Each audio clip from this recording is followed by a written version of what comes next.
السلام علیکم ویورز، میرا نام ہے عرفان اصغر اور آپ دیکھ رہے ہیں میرا یوٹیوب چینل. اور جیسے کہ میں آپ کو ہمیشہ یہ بتاتا رہتا ہوں کہ کہانی کبھی ختم نہیں ہوتی اور کہانی جو ہے وہ دوسری کہانی میں ضم ہو جاتی ہے. اور ابھی آج میں اسی کی ایک اور مثال دینے لگا ہوں کہ وہ جو ایک انٹرسٹ لیول، وہ پتہ نہیں ویڈیو گیمز میں نہیں ہوتا، ایک سٹیج ختم ہوتی ہے تو اس کے بعد اگلی سٹیج آتی ہے، اگلی سٹیج تھوڑی سی زیادہ مشکل ہوتی ہے، پھر اس کے بعد ہم کہتے ہیں کہ بس یہ سٹیج ختم ہو گئی، ہم نے کر لی، اس کے بعد اگلی سٹیج جو ہے وہ اس سے بھی زیادہ کمپلیکیٹڈ مشکل والی آ جاتی ہے. تو یہی صورتحال بن رہی ہے اس وقت پنجاب کے اندر. جو پہلے کوئی ایک بڑا ایک ڈیڈ لاک ہوا تھا، اور وہ آئینی بحران کہتے ہیں اس کو، جو مشکل سے نام لے لیں اس میں وہ ساری چیزیں اس کے بارے میں کہی جا رہی تھیں. لیکن اب ایک صورتحال اور ہو گئی کہ کل صدر نے جو ہے وہ اپروو کر دیا کہ یار ٹھیک ہے، آپ اپنا گورنر وہاں پہ لگا لیجئے. اور ولی الرحمان صاحب نے جو ہے ان کے نام قرعہ نکلنا تھا، وہ نکل آیا. اس میں ہمارا خیال تھا ابھی اور ٹائم لگے گا، لیکن جلدی قرعہ نکل آیا. تو وہ جیسے ہی وہ صورتحال ہوئی تو اگلوں نے کہا کہ یار منٹ نہ لاؤ، انہوں نے فوری طور پہ گورنر بناؤ، مطلب ان کا حلف ولف لے کے اسی دن اسی وقت اسی ٹائم پہ جو ہے وہ اس کو مکائیں. تو وہ رات کو تو کچھ آپ کو اس کا لاسٹ ولاگ میں بتایا کہ وہ حلف لے لیا، لیکن بات وہاں پہ رکی نہیں. لیکن انہوں نے تھوڑا سا اور آگے اس سے گئے، انہوں نے کہا کہ یار حلف لے لیا نا، تو جو وزارتوں کے مسائل ختم ہوئے تھے، کہا جا رہا تھا کہ وزیر اعلیٰ پنجاب حمزہ شہباز شریف صاحب کے انڈر کوئی وزارتیں نہیں ہیں، بھی وہ والے مسائل ہی حل نہیں ہوئے. تو وہ والا مسئلہ بھی آج کے آج ہی حل کرے، رات کو صرف عدالتیں نہیں لگیں گی، رات کو جو ہے یہ والے کام بھی سارے پورے ہوں گے. تو آپ آج کے آج وہ کر رہے ہیں. اب وہ یہ فیصلہ انہوں نے کر تو لیا، لیکن صورتحال جو ہے وہ میں آپ کو بتاؤں کہ جو سٹوری ٹیلرز ہیں وہ بڑے مزے کی سٹوری، میرے پاس نجم سیٹھی صاحب والی چڑیا تو کوئی نہیں ہے، لیکن کافی چیلیں کوے پھر رہے ہوتے ہیں تو انفارمیشن جو ہے وہ گرتی رہتی ہے. تو وہ صورتحال کچھ اس قسم کی اس نہج پہ چلی گئی کہ پیپلز پارٹی والے سننے میں آ رہا ہے کہ وہ تھوڑا سا جو ہے ناراض ہو گئے اس بات پہ. انہوں نے کہا کہ یار وزارتوں کے مسائل تو ابھی ہم نے سیٹل کرنے تھے، کیونکہ کئی وزارتوں کی کمٹمنٹ ہوئی تھی ان کی جہانگیر ترین کے گروپ کے ساتھ اور علیم خان صاحب کے گروپ کے ساتھ. اور وہ جو وزارتوں کی کمٹمنٹ ان کے ساتھ ہوئی تھی، جب ان کے پاس ان کی سیٹیں ہی نہیں رہیں اور وہ ڈی سیٹ ہو گئے، اور بائی الیکشن کا ایک اور رولا میں بعد ہی دساں گا، بائی الیکشن میں چلے گئے، تو پیپلز پارٹی کہہ رہی ہے کہ یار ان پہ بھی نیگوشیٹ کریں، وہ وزارتیں ان میں سے کچھ ہمیں بھی چاہیے، اچھی وزارتیں چاہیے، صرف سیریمونیل نہیں چاہیے. ادھر پنجاب میں اچھی تگڑی وزارتیں ہمیں چاہیے. تو وہ اب نون لیگ کہہ رہی ہے کہ نہیں یار، وہ ابھی ہم نے ہولڈ کرنی ہے وزارتیں، اور وہ جب یہ بائی الیکشن ہو جائیں گی اور لوگ واپس آئیں گے تو اس کے بعد جو ہے وہ وہاں پہ وزارتیں ڈسٹریبیوٹ ہوں گی. ابھی ہم وہ وزارتیں آپ کو، پیپلز پارٹی کو کہا نون لیگ نے کہ آپ کو وہ وزارتیں نہیں دے سکتے. اچھا، اس پہ اتنا رولا ہو گیا کہ نون لیگ کا کہتے ہیں کہ ایک وفد آیا اور وفد آ کے جو ہے وہاں پہ بیٹھا، اور اس کے بعد کہا گیا کہ نہیں حلف برداری کی تقریب آپ نے اس میں پارٹیسپیٹ ہی نہیں کرنا، کیونکہ ہماری جو ایگریمنٹ تھا ان کے ساتھ جو ڈیل ہو رہی تھی وہ کمپلیٹ نہیں ہو رہی ہے. آپ آ جائیں، آپ اس پورے سسٹم کا، آپ اس پورے حلف برداری کی تقریب کا حصہ نہ بنے. اس میں وہ لوگ واپس چلے گئے، پھر اس کے بعد ان کو واپس بلایا گیا، پھر واپس آئے، پھر اس کے بعد پھر واپس چلے گئے. تو مطلب یہ رولا دوڑا چلا، یہ ختم ہو گیا. یہ ختم ہونے کے بعد بھی جو مسائل ہیں وہ بھی اس کے بعد ختم نہیں ہوئے. وہاں پہ بھی مصیبت یہ آ گئی کہ انہوں نے اب اندر پیپلز پارٹی کا تو جو ایک رپھڑ چل رہا تھا وہ تو بہت میجر، بہت ہیوی قسم کا چل رہا تھا، اور وہ چل رہا ہے. اور اس کے بعد پھر یہ بھی خبریں ہیں کہ ان میں 2 وزارتیں ان کو دی گئیں، 2 بندوں کو جو ہے وہاں پہ نامینیٹ کیا گیا. اس میں پیپلز پارٹی کی طرف سے جنہوں نے وزارتیں لی، اس میں اوبیسلی یوسف رضا گیلانی صاحب کے بیٹے بھی تھے.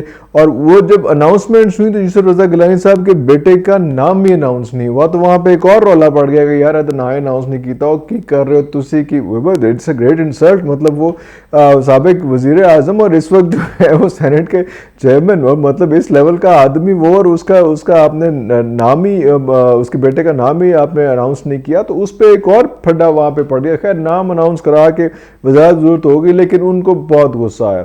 یہاں تک غصہ آیا ان کو کہ اب وہ انہوں نے اپنے افسران کو کہہ دیا کہ بھائی جان آپ فیڈرل میں بھی ڈیسائیڈ کر لیں کرنا ہے کہ نہیں کرنا ہے ان کے ساتھ الائنس، کیونکہ الائنس جو ہے وہ ان کو تو کوئی فرق نہیں پڑا. پیپلز پارٹی کے پاس جو ہے وہ سندھ پورا اپنا تگڑی پوزیشن میں ہے. اگر وہ پنجاب میں زیادہ سیٹیں جو ان کا اپنا پلان تھا نہیں لیتے تو ان کے لیے مسئلہ جو ہے وہ زیادہ آسان یہی ہے کہ وہ وہاں سے ہٹ جائیں. اور اگر وہ لوگ پنجاب سے ہٹتے ہیں تو فیڈرل سے بھی ہٹتے ہیں, اور اگر فیڈرل سے ہٹتے ہیں تو پھر پوری کی پوری گورنمنٹ جو ہے وہ ٹاپل ہو جاتی ہے اور دوبارہ سے صورتحال مختلف ہو جاتی ہے. اس فیڈرل میں کیا مسئلہ آتا ہے وہ میں آپ کو بعد میں بتاتا ہوں, پہلے میں یہ پنجاب ذرا کور کر لوں پورا.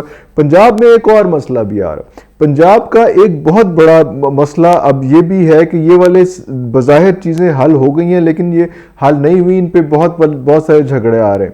بائی الیکشن کا جو کہہ رہے ہیں کہ بائی الیکشن میں جو ہے وہ پروونشل سیٹس واپس آئیں گی, واپس آ کے ہم نے جہانگیر ترین کو بھی اور باقی جو منحرف ارکان جو اس وقت تھے وہ ان سب کو ہم نے فیسیلیٹیٹ کرنا ہے. وہ فیسیلیٹیٹ کرنا وزارتوں میں تو وہ ایک الگ بات ہے.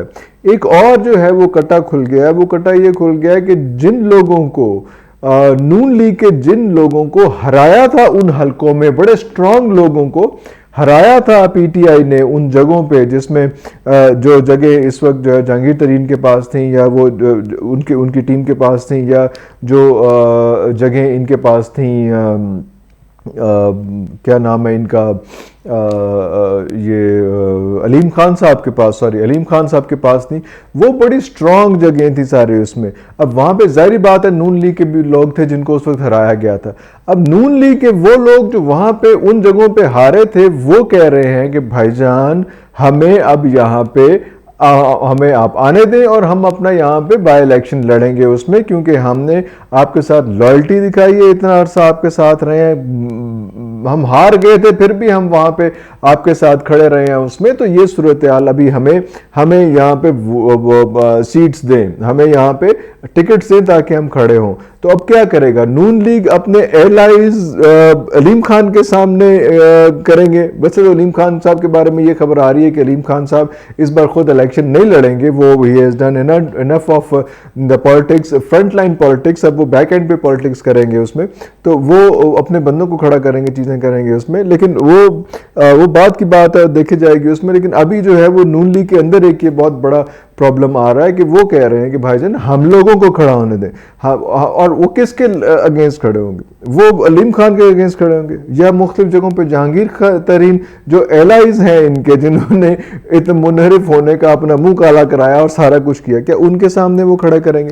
اور اگر نہیں کھڑے کرتے تو نون لیگ کے اپنے لوگ جو ہیں جنہوں نے بہت محنت کی, جنہوں نے بہت اسٹرگل کیا, جو بہت اس ٹائم پہ جو برا وقت تھا نون لیگ کے ساتھ اس وقت وہ کھڑے رہے, تو وہ کہہ رہے ہیں کہ بھئی ہمارا کیا قصور ہے, ہمیں الیکشن لڑنے دیں. اب وہ ان کو الیکشن لڑنے دیتے ہیں یا وہ الیکشن لڑنے دیتے ہیں اس میں ایلائز کے طور پہ. اگر ہم علیم خان کے سامنے کیسے کوئی بندہ, علیم خان کے بندوں کے سامنے کیسے کوئی بندہ کھڑا کر سکتے ہیں, یا وہ جو منحرف ارکان تھے 20-25 ارکان تھے جہاں پہ الیکشن ہونے, وہاں پہ اوبویسلی نون لیگ کے لوگ بھی تو تھے, اب ان کے سامنے اب نون لیگ کیسے کھڑی کرے گی یا پیپلز پارٹی اپنا بندہ کیسے کھڑے کرے گا؟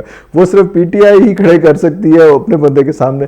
وہ ایک بڑی کمپلیکس سچویشن اس وقت ہوئی ہے, اور دھڑے بندیاں بہت زیادہ ہوتی ہیں. مطلب جو مین لوگ ہیں جس طرح خواجہ آصف صاحب ہیں, تو خواجہ آصف صاحب کے نیچے بھی اپنی ایک پوری ایک حلقے کی ایک ٹیم ہوتی ہے, ایک سارا کچھ ہوتا ہے. سعد رفیق ہیں, ان کے نیچے بھی کچھ بندے ہوتے ہیں, کچھ چیزیں ہوتی ہیں اس میں جو انہوں نے ان کو سپورٹ کرنا ہوتا ہے, چیزیں کرنی ہوتی ہیں. تو یہ لوگ جو اگر خواجہ آصف یا یہ اس قسم کے جو بہت میجر لوگ ہیں, ان کا اپنے بھی پوری ٹیم ہوتی ہے جو وہ چاہ رہے ہوتے ہیں, جنہوں نے ان کو سپورٹ کی ہوتی ہے, محنت کی ہوتی ہے کہ وہ بھی آگے الیکشن میں آگے حصہ لیں اور چیزیں کریں. تو یہ بہت کمپلیکس سچویشن ہو گئی. تو وہ صرف وہ اس وقت ڈیڈ لاک تھا اس میں کہ گورنر نہیں بن رہا تھا تو گورنر بن گیا, تو گورنر بن جائے تو مسائل حل ہوئے.